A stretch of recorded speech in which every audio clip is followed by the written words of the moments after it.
दोस्तों नमस्कार। दोस्तों आज की जो रिपोर्ट्स हैं वो लेकर के हैं राहुल गांधी को लेकर के जो मीडिया में सुर्खियां बनी हुई हैं। पहलवानों की बेटियों के बारे में जो चीज़ें चल रही थीं वो एकदम से नदारद हो गई हैं। चलिए नदारद होने दीजिए। अब राहुल गांधी ने ऐसा बयान दे दिया कि जो भारतीय जनता पार्टी के नेताओं को मिर्ची लग गई, गोदी मीडिया को मिर्ची लग गई। और मिर्ची लगना स्वाभाविक भी था क्योंकि राहुल गांधी ने बोला अपने बयान में कि भैया अगर प्रधानमंत्री भगवान के साथ बैठे हों तो वो खुद बताएं कि मैंने तुम्हें कैसे बनाया, ब्रह्मांड कैसे चलता है, सेना कैसे चलती है। उनको सब कुछ ज्ञान है और किसी को कुछ ज्ञान नहीं है। इस बयान को लेकर के भारतीय जनता पार्टी आग बबूला हो गई। और आग बबूला क्या हुई? संतरों के कच्छों में आग लग गई। लेकिन प्रधानमंत्री मोदी के बारे में क्या राहुल गांधी ने वाकई ऐसा कहा था? यह कहानी क्या थी जो भाषण दिया था? चलिए वो भाषण का हिस्सा भी हमारी स्क्रीन पर देखिएगा, चलता रहेगा। आज तक के द्वारा रिकॉर्ड किया हुआ, लेकिन बोला क्या गया था। मोदी जी भगवान को भी समझा सकते हैं ब्रह्मांड में क्या चल रहा है। तंज कसा था राहुल गांधी ने। लेकिन राहुल गांधी ने कहा भारत में राजनीति के जो सामान्य टूल थे अब काम के नहीं रहे हैं। लोगों को धमकी दी जा रही है, एजेंसियों का इस्तेमाल किया जा रहा है। ऐसे में भारत अब राजनीति करना आसान नहीं रह गया। ऐसे में हमने भारत जोड़ो यात्रा करने का फैसला किया और इस पर ब्रेक देना चाहूंगा क्योंकि इसी बात को लेकर के काफी बवाल मचने लगा। लेकिन अब आगे की खबर जाने से पहले मैं कुछ पुराने वीडियोस, क्योंकि बीजेपी के लोग राहुल गांधी को देशद्रोही कह रहे हैं, देश का अपमान कह रहे हैं। अगर देश का अपमान राहुल गांधी कर रहे हैं तो सुभाष चंद्र बोस, जवाहरलाल नेहरू, वल्लभ भाई पटेल जब विदेशों में जाते थे और विश्व में जाते थे तो भारत की आज़ादी की मांग करते थे, तो तब तो देश के लोगों ने और अंग्रेज़ों ने भी गद्दार नहीं बोला था उनको। लेकिन अब यहाँ मैं शुरू करता हूँ राहुल गांधी की वो कहानी जो शायद मीडिया को डालनी चाहिए थी एडिट करके, बड़े अच्छे एडिटरों के द्वारा। लेकिन मैं तो बहुत कम पढ़ा लिखा एडिटर हूं, तो चलिए एडिटर भी हूं, कंटेंट राइटर भी हूं, यार यूट्यूबर भी हूं, ये बड़ी मुश्किल हो जाती मेरे लिए। लेकिन चलिए शुरू करते हैं कि अमेरिका में जो बोला राहुल गांधी ने, क्या बोला क्या नहीं बोला, उसके बारे में बात होंगी। लेकिन शुरुआत करते हैं राजीव गांधी के और इंदिरा गांधी के इस वीडियो से। को तो भारत के लोगों से ले लिया उन्होंने, देशद्रोहियों ने। मेरी मां मुझसे छीन ली, लेकिन मैंने संकल्प किया कि मैं उन्हें कामयाब नहीं होने दूंगा। मैं उन्हें देश हमसे नहीं छूटने देंगे, देश टूटने नहीं देंगे।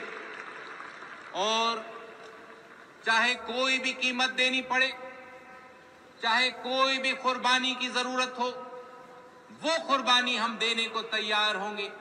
लेकिन भारत को हम कमजोर नहीं होने देंगे, भारत को हम टूटने नहीं देंगे।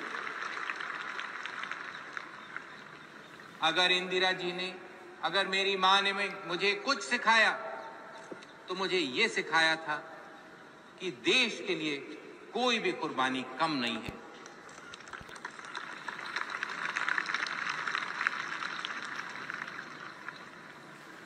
चाहे कैसी भी कुर्बानी का सामना करना पड़े, चाहे कैसी भी मुश्किलों का सामना करना पड़े, चाहे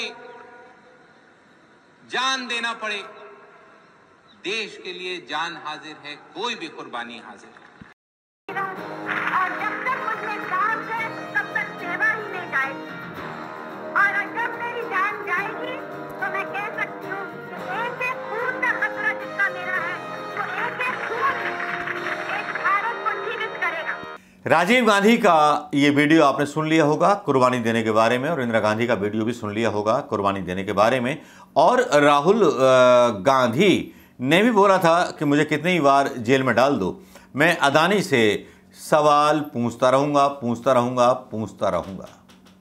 ये बात तो राहुल गांधी ने बोली थी। तो जाहिर बात है कि अदानी को बचाने के चक्कर में प्रधानमंत्री मोदी की जितनी फजीहत हो रही है उतनी शायद कभी नहीं हुई। बगावत भी हो रही है, लेकिन बगावत के किस्से भी हम आपको बताएंगे। लेकिन अमेरिका में राहुल गांधी ने क्या क्या कहा वो हम बताएंगे। राहुल गांधी ने कहा फ्रांसिस्को में भारतीयों से मुलाकात की, उन्होंने संबोधित किया। इस दौरान राहुल गांधी ने कहा, कुछ महीने पहले हमने कन्याकुमारी से कश्मीर तक की यात्रा शुरू की थी। मैं भी यात्रा कर रहा था। हमने देखा भारत में राजनीति के जो सामान्य टूल थे, जैसे जनसभा, लोगों से बातचीत, रैली, वे अब काम नहीं कर रहे हैं। हमें राजनीति के लिए जिन संसाधनों की जरूरत पड़ती है, उन्हें बीजेपी और आरएसएस नियंत्रित कर रहे हैं। जाहिर बात है, आरएसएस जैसे मतलब सांप्रदायिक जो भी संगठन होते हैं, चाहे इस्लामिक हों चाहे आरएसएस हों, उनके बारे में तो बोलना पड़ेगा ना, वर्ड में बताना पड़ेगा।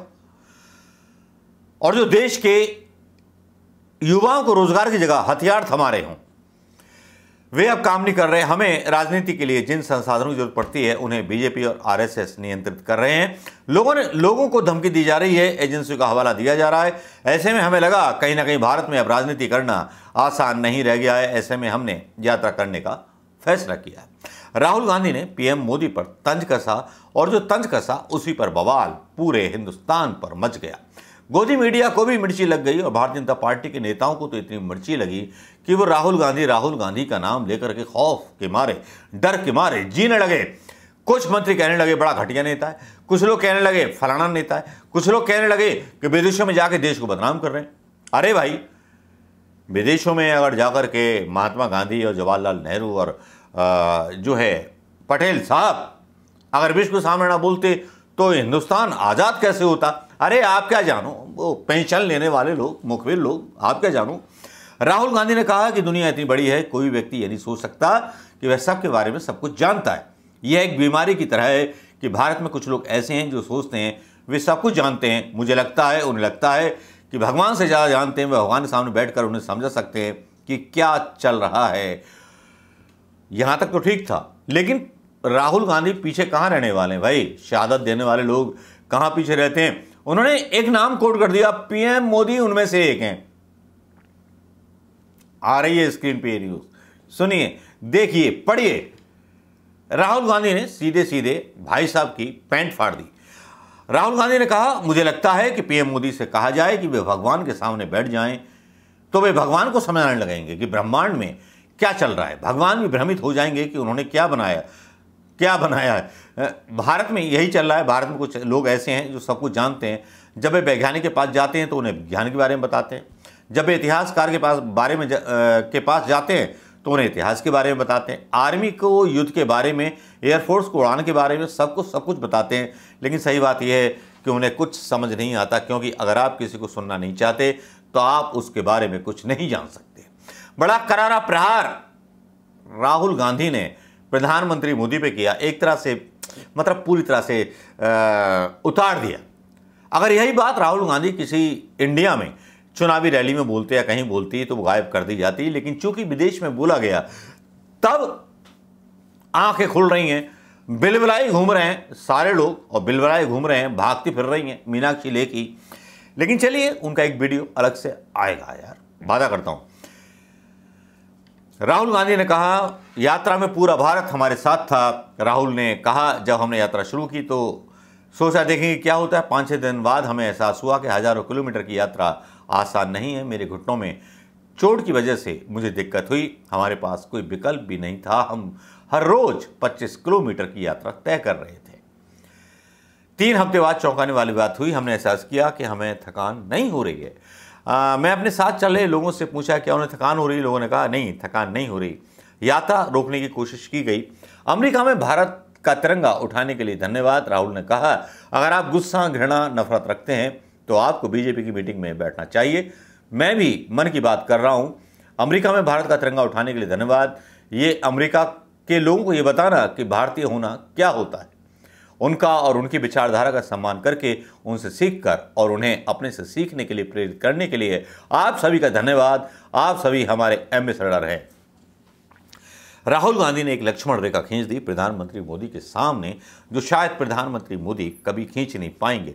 राहुल गांधी ने कहा कि जहां तक महिला की सुरक्षाओं की बात है, अगर महिलाओं को सशक्त करेंगे, हम महिलाओं को सरकार में हिस्सा देंगे, उन्हें बिजनेस में स्पेस देंगे, उन्हें पावर देंगे, तो उन्हें अपने आप सुरक्षा मिलेगी। मुस्लिमों पर अत्याचार से जुड़े सवाल पर राहुल गांधी ने कहा कि मुस्लिम समुदाय पर अत्याचार से जुड़े सवाल पर नफरत के बाजार में हम मोहब्बत की दुकान खोलेंगे। मुसलमानों को लग रहा है कि उन पर ज़्यादा हमले हो रहे हैं, लेकिन सिख, दलित, आदिवासी सभी ऐसा महसूस करते हैं कि हर कोई पूछ रहा है क्या चल रहा है। मुसलमान इसे अधिक महसूस करते हैं क्योंकि उनकी ओर अधिक केंद्रित किए जा रहे हैं सारे हमले। तो राहुल गांधी ने तो प्रधानमंत्री मोदी का सब कुछ उतार दिया। बिलबिलाए हुए नेताओं के बयान आते रहे, लेकिन बिलबिलाए हुए नेता जो बिलबिला रहे थे, कुल बुला रहे थे, वो कम से कम ये बता दें कि गांधी परिवार के खानदान के अलावा किसी संघी या बीजेपी के नेता के अंदर इतनी हिम्मत है या इतना कलेजा है कि वो देश के लिए अपनी जान की कुर्बानी दे सके, तो मैं भी मान जाऊंगा कि ये असली राष्ट्रवादी हैं, देश को बेचने वाले चोर नहीं। नमस्कार, जय हिंद दोस्तों।